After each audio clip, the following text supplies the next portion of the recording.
দুঃসময়ে চেনা যায় আসল বন্ধুকে, আর ইরানের চরম দুর্দিনে ঠিক সেই বন্ধুর পরিচয় দিল রাশিয়া। যখন যুক্তরাষ্ট্র ও ইসরায়েল তেহরানের হামলা ব্লুপ্রিন্ট তৈরি করছে, ঠিক তখনই ইরানের সামরিক বহরে যুক্ত হলো রাশিয়ার সেই ভয়ঙ্কর অস্ত্র, যা একাই যুদ্ধের মোড় ঘুরিয়ে দিতে পারে। ইরানের পার্লামেন্ট স্পিকারের হুঙ্কার আর রাশিয়ার এই নতুন মিসাইল, তবে কি মধ্যপ্রাচ্যের এবার চূড়ান্ত লড়াইয়ের প্রস্তুতি সম্পন্ন? ইরানের অভ্যন্তরীণ পরিস্থিতি এখন টালমাটাল। গত 2 সপ্তাহের আন্দোলনে 4 শতাধিক নিহত এবং প্রায় 10,000 মানুষ গ্রেপ্তার হওয়ার খবর দিয়েছে রয়টার্স।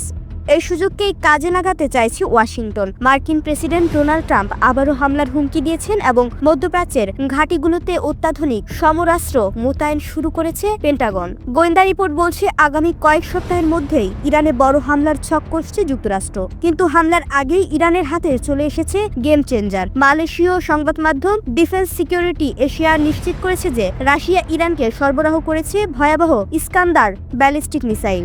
শব্দের চেয়ে 7 গুণ দ্রুতগতিতে চলা এই মিসাইলটি 500 কিলোমিটার দূরের লক্ষ্যবস্তু নিমিষেই মাটির সাথে মিশিয়ে দিতে পারে। এটি 480 থেকে 700 কেজি পারমাণবিক বা প্রচলিত ওয়ারহেড বহনে সক্ষম। সবচেয়ে ভয়ের কারণ হলো ইসরায়েলের গর্ব আয়রন ডোম বা মার্কিন প্যাট্রিয়ট মিসাইল ডিফেন্স সিস্টেম একে রুখতে ব্যর্থ হতে পারে। রাশিয়ার এই মিসাইল হাতে পেয়ে সুর বদলেছে ইরানের। দেশটির পার্লামেন্ট স্পিকার মোহাম্মদ বাঘের গালিবাফ সাফ জানিয়ে দিয়েছেন, যুক্তরাষ্ট্র ও ইসরায়েলের হামলার অপেক্ষায় আর বসে থাকবে না তেহরান।